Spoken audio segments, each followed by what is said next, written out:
Hi guys, welcome back again from Tampa Bay. It is a beautiful mid-70s late fall day here. What is it? 10:30. I haven't rolled my clock back here. I'm out on the bobber. One of my buddies had been borrowing the plate for over a month. He didn't actually use it, but he's got a bike in the shop and it isn't titled yet. It's still being built. And he was thinking he was going to bring it home last month.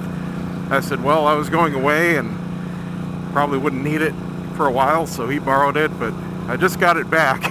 So back on the bobber, put air in the tires, fuel in the tank. Actually, I haven't put fuel in the tank yet. I'm going to run this out. I'm going to put fuel in the tank because this gas is, good 2-3 months old, and I don't like leaving the E10 in there for any longer than that.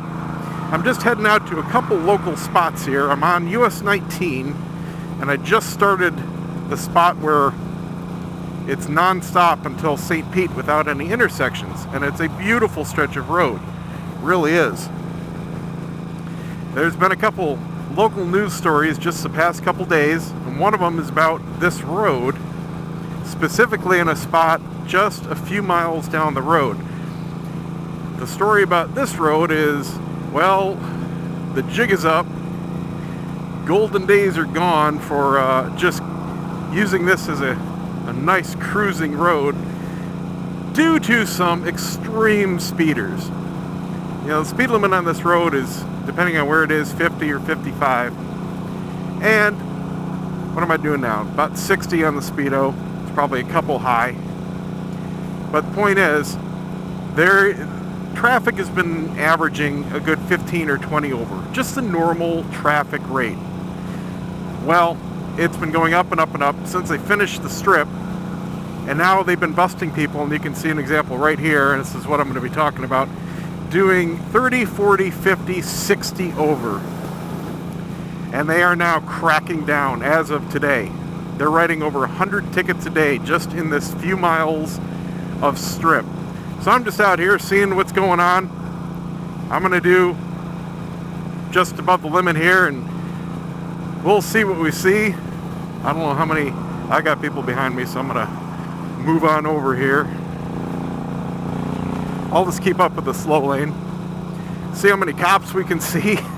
It's probably going to be bad in about 2 miles. We're still in, I guess we're in Palm Harbor, maybe just into Clearwater right now, but we're going to be going into Largo just over 2 bridges from now, and that is where they are doing the extreme crackdown. And I guess they have people posted up on tops of the bridges and alongside these access roads, and they're using the notorious undercover vehicles. Now down here in Florida, at least around this area, undercover vehicles can be anything because they have a lot of seizure legislature. Drug offenses, some DUIs, some type of moving violations. They can take your car, and that's it. It's gone. Well, they take those cars and they turn them into unmarked vehicles. I'll tell you what, I've seen some pretty awesome examples of completely unmarked vehicles with pop-out lights. I've seen a pickup truck, and it looked like, normal F-150 pickup truck with a bed cover. Well, the whole thing raises up. There's another sheriff there. Whole thing raised up, and it was this huge light display. And of course, now the flashers are so tiny, they put them inside the normal vehicle lights, like the yellow lights ahead there.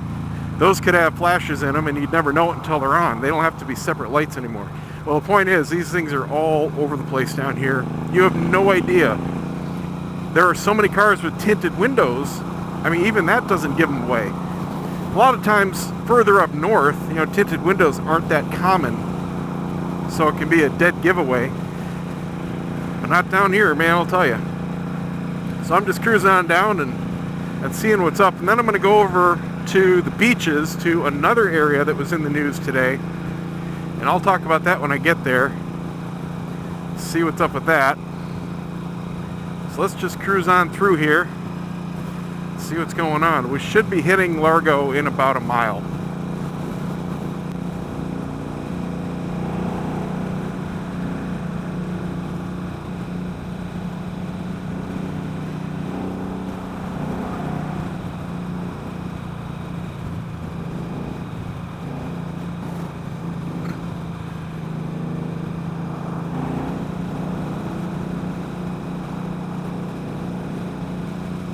Alright, now here's where I anticipate seeing the big enforcement. This is where it opens up into 4 lanes, and the news said they were specifically targeting. And Largo police are known. It's one of the rare local police departments. Usually around here it's only county serviced. Those are county employees there. But the Largo city has its own police force. And man, they are known around here to be really tough and strict.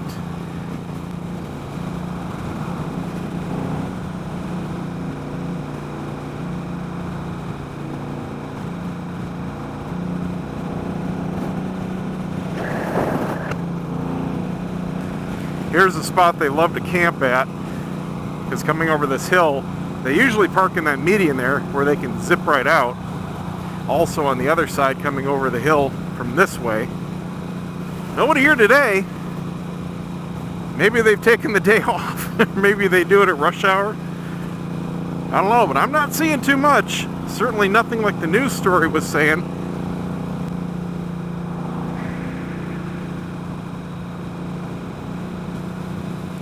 They usually sit out here too. They sit in this parking lot where they can zip out and get somebody. They just cross that median. Nobody here today.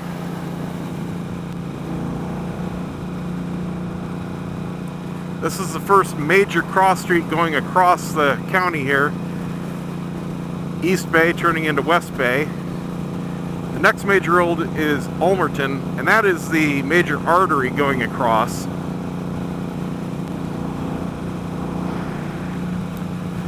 Nothing over this bridge. Well, I would conclude that they are not enforcing at the moment.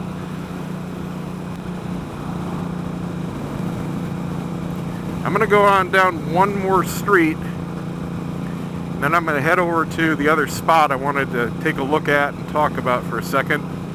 Then I'll come on back. We'll see if anything's going on in an hour.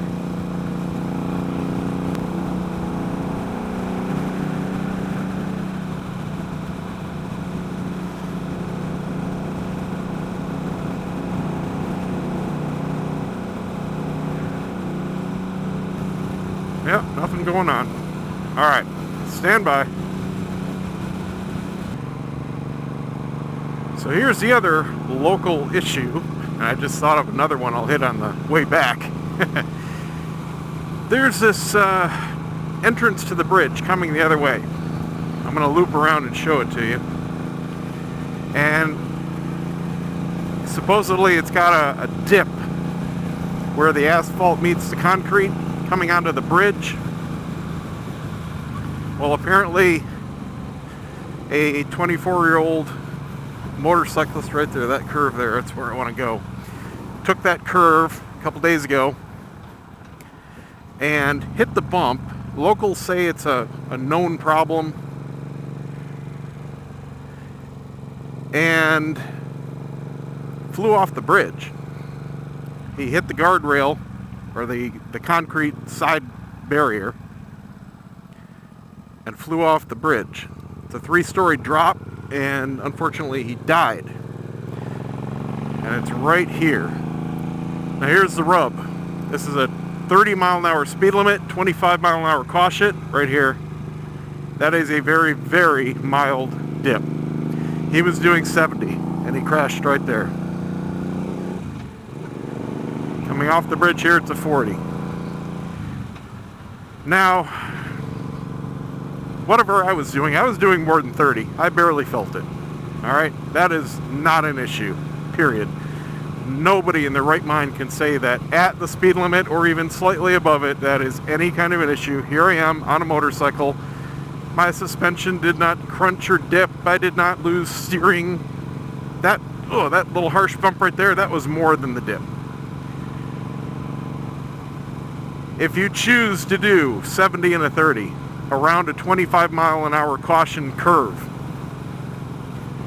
in my opinion, that is 100% your fault. So of course the blame is now going, his father's all pissed in the news, and they're blaming the city. And there's a big petition to fix it, and they had the news cover it, and personally I think it's all a bunch of bullshit. I'm all about personal responsibility. You know, I did that ride last weekend. And yeah, we took corners to the limits of our bikes, man. And had a blast doing it. One guy crashed. He was okay, but he did crash his bike going around a curve. Usually happens at those kinds of rides.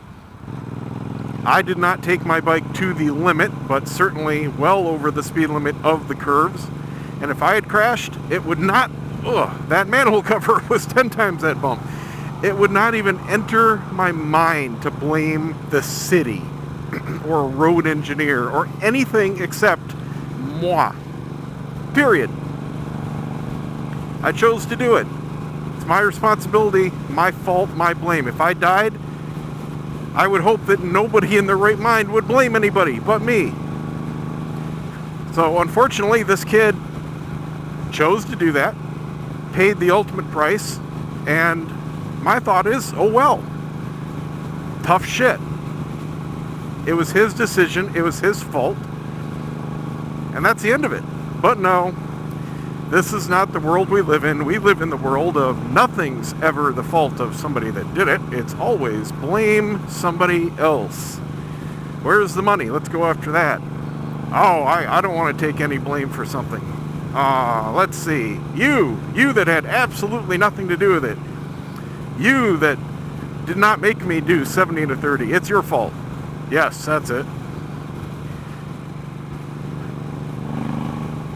This is why we have warning labels on lawnmowers not to use them as hedge trimmers, because some dumbass decided to do that and chopped off his fingers. And there was a lawsuit. And instead of common sense prevailing, saying, well, Mr. Dumbass, you picked up the lawnmower and stuck your fingers underneath it while it was riding. You're a moron. You have 100% of the blame. But no. Now the lawnmower companies have to put stickers on the lawnmowers to cover their ass legally. Hot coffee. Now I know there's a backstory to the hot coffee, and it's not the myth that's going on. But the premise is the same. If you order hot coffee and spill it on yourself, you can't just say, oh, I didn't know it was hot. It's all your fault. I know that's not what really happened. There's actually a really good documentary. It was on Netflix when I saw it. I don't know if it's on it right now, but on that whole thing and how it morphed into the big internet myth.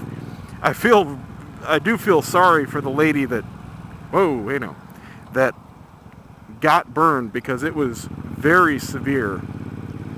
But that's not what happened in real life. She didn't sue McDonald's for having hot coffee. You should look it up. If you have Netflix, I think it's called Hot Coffee. I'm not 100% sure. But Google it, you'll find it. It's out there. Watch it. It's entertaining. But that myth is set in stone, believe me. That will never change. Point is, I feel sorry for the dad. I don't feel sorry for the kid, or the guy. 24 is not a kid. You know, oh well, shit happens.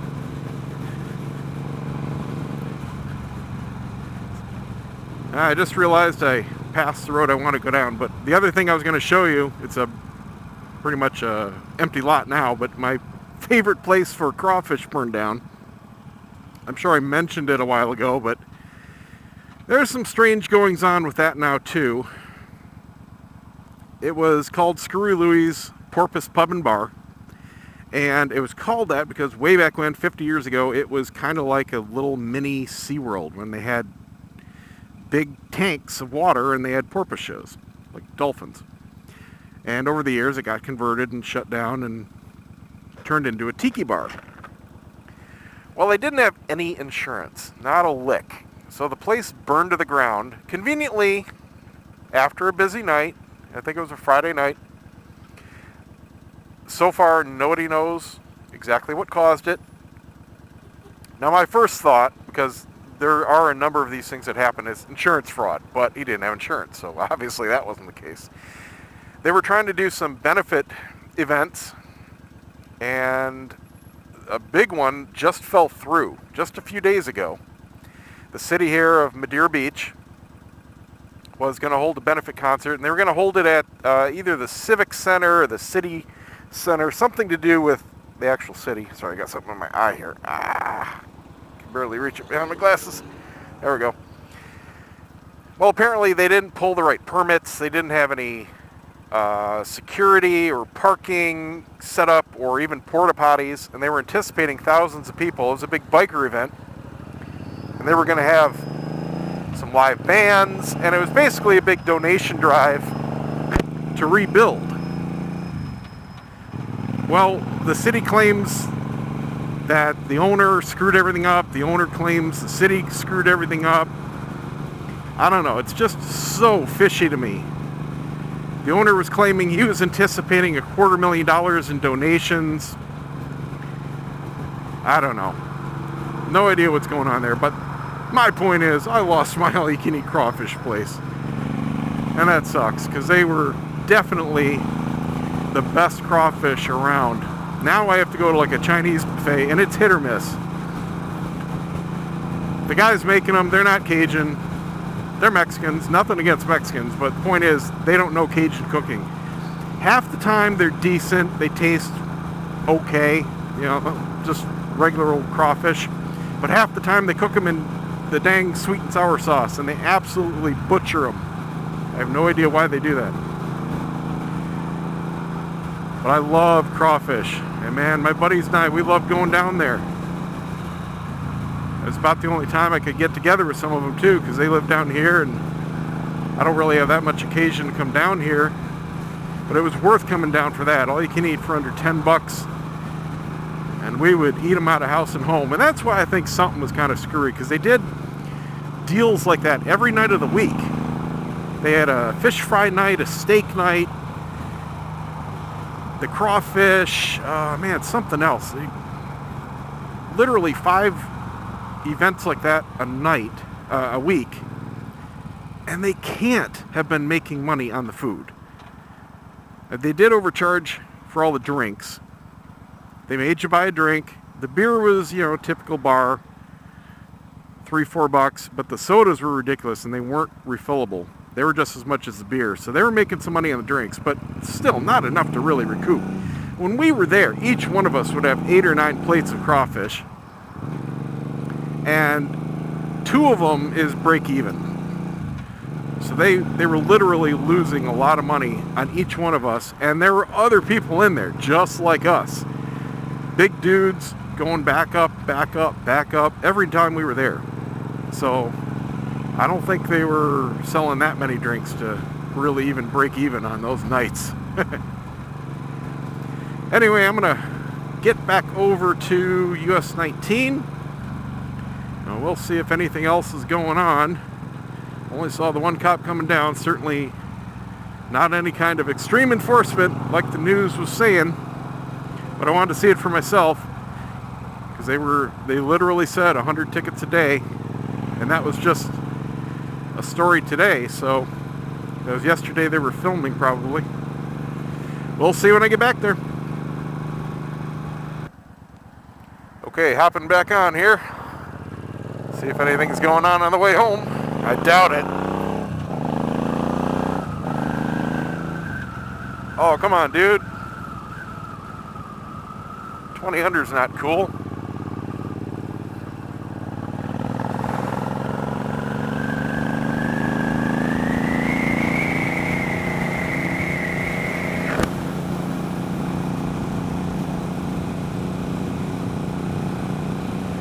Let's see what we see.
Got a blinking warning sign there. Said speed limit 55.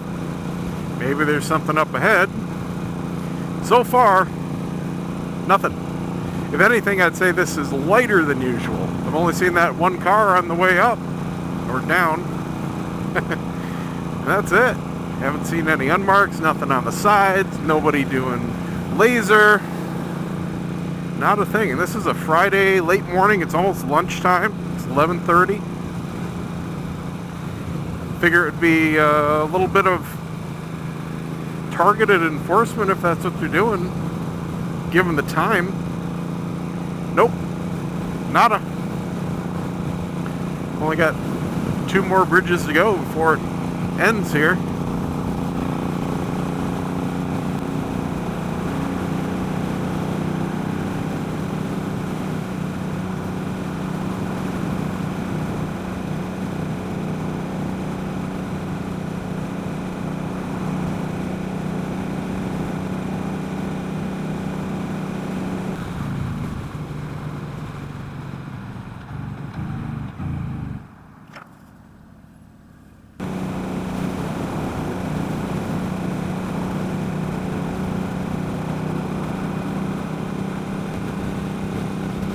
Well, that's it.